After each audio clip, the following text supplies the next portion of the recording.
అది రావాలి, railway finance corporation రావాలంటే ఒకటి అవతల లిస్ట్ ఇవ్వండి విక్రమ్. నేను మొట్టమొదటి ఎంపీ అయినప్పుడు 2014లో అప్పుడు ఎన్నో సమస్యలు దృష్టికి వచ్చినాయి, ఇప్పుడు ఉన్నాయి. కొన్ని సమస్యలు ప్రభుత్వం చేయాలి, కానీ ఎక్కడైనా ప్రభుత్వం ఇక్కడనే కాదు అన్ని ప్రభుత్వాలకు కట్టించుడు అలక కానీ మెయింటెనెన్స్ కష్టం.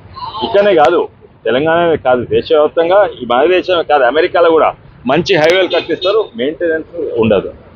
ప్రత్యేకంగా స్కూల్ బాత్రూమ్లకు మెయింటెనెన్స్ కష్టము. ఇంకోటి వాళ్ళు ఇచ్చే 10,000తో చక్కగా కావు. అది కూడా మొత్తానికి బంద్ అయింది, మన తెలంగాణ ప్రభుత్వం బంద్ చేసిండు, శానిటేషన్ వర్క్ తీసేసిండు. అప్పుడు నేను వాష్ లెజిస్లేటర్స్ ఫోరం అంటే వాటర్ శానిటేషన్ అంటే నీళ్లు స్వచ్ఛత, దీన్ని ఒక 30 మంది ఎంపీలు కలిసి ఒక కమిటీ ఉంటుంది. 2014లో నేను కాగానే ఆ కమిటీలు జాయిన్ అయినా. 2015లో నన్ను దాన్ని కన్వీనర్ చేసింది. అండ్ అప్పటి సంది నా ప్రాంతంలో మన స్కూల్ బాత్రూమ్ల సమస్య కానీ అప్పుడు ప్రభుత్వంతో ఎన్నో ప్రయత్నాలు చేసినా సాధ్యం కాలేదు. అప్పుడు నేనేమైనా చేస్తానని బాగా ప్రయత్నం చేస్తాను. నేను అనుకున్న ఎంతోమంది నిరుద్యోగులు ఉంటారు, వాళ్ళకి మంచి జీతం ఇచ్చి 15,000 12,000 ఇప్పుడు ఎంత ఇప్పుడు దాదాపు 18,000 17,000 వస్తున్నాయి. కానీ ఒక్కరు ఫుల్ టైం కాక పొద్దుగాల 4:30 గంటలు చేస్తే 9,000, సాయంత్రం 4:30 గంటలు చేస్తే 9,000.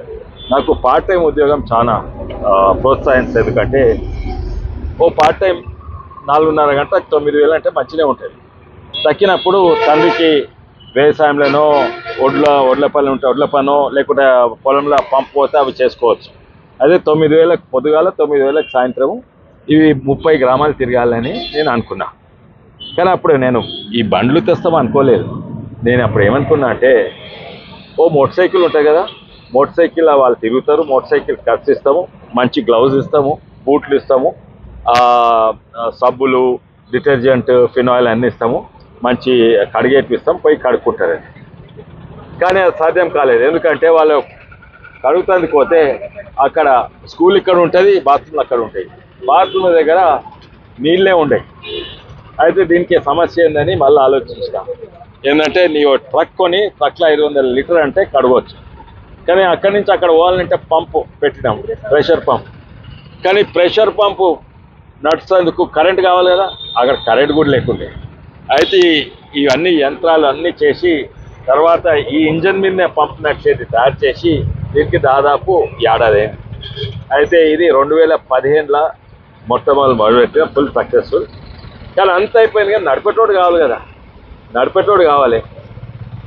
కానీ మా ప్రత్యేక మొట్టమొదటి చెవుల దగ్గర మొదలుపెట్టిన మా ప్రాంతంలో ఎట్లయిందంటే ఇది చిన్న పని. బాత్రూమ్ క్లీనింగ్ అంటే అసలుకు చిన్నగా చూస్తారు. అయితే ఎవడు కూడా ఎంత జీతం ఇచ్చినా చేస్తానికి తయారు కాలేదు. అప్పుడు ఒక వ్యక్తి దొరికిండు. నేను చెప్పిన, నేను అమెరికాలో ఉంటుంది, ప్రతి ఒక్కడు బాత్రూమ్ కడుక్కుంటారు, వాళ్ళ సొంత బాత్రూమ్. కొంతమంది వేరే బాత్రూమ్ కడుక్కుంటారు, చిన్నగా చూడరు. అక్కడ ఒక లేబర్ పని చేస్తే చిన్న పని చేసినా పెద్ద పని చేసినా పని చేసేటోనికి కొంచెం గౌరవం ఉంటుంది, పని చేయడానికి గౌరవం ఉండదు. ఈడ నువ్వు పెద్ద పని చేస్తున్నావు, బాత్రూమ్ క్లీన్ చేస్తున్నావు, లేకుంటే సఫాయి చేస్తున్నావు, అన్నీ ఉంటాయి.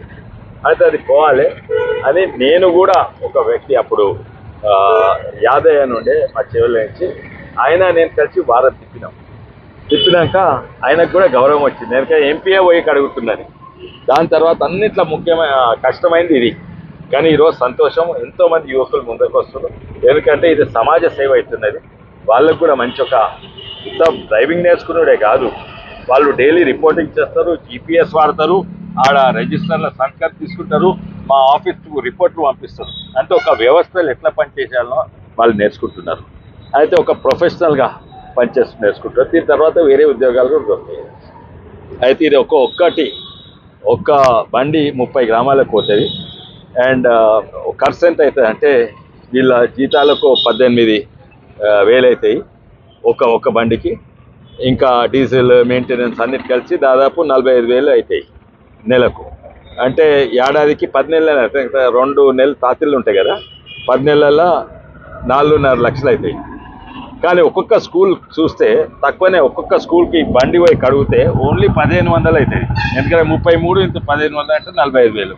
అయితే ఇది నాకు చాలా సక్సెస్ఫుల్ ప్రోగ్రామ్. ఎంతోమంది ఎంపీస్ వేరే దగ్గర నుంచి వచ్చి చూసారు, వాళ్ళు కూడా అమలు చేస్తాను.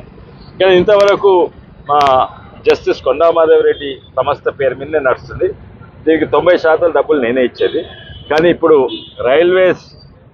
ఇండియన్ రైల్వేస్ ఫైనాన్స్ కార్పొరేషన్ చూసి చాలా మంచి ప్రోగ్రాము.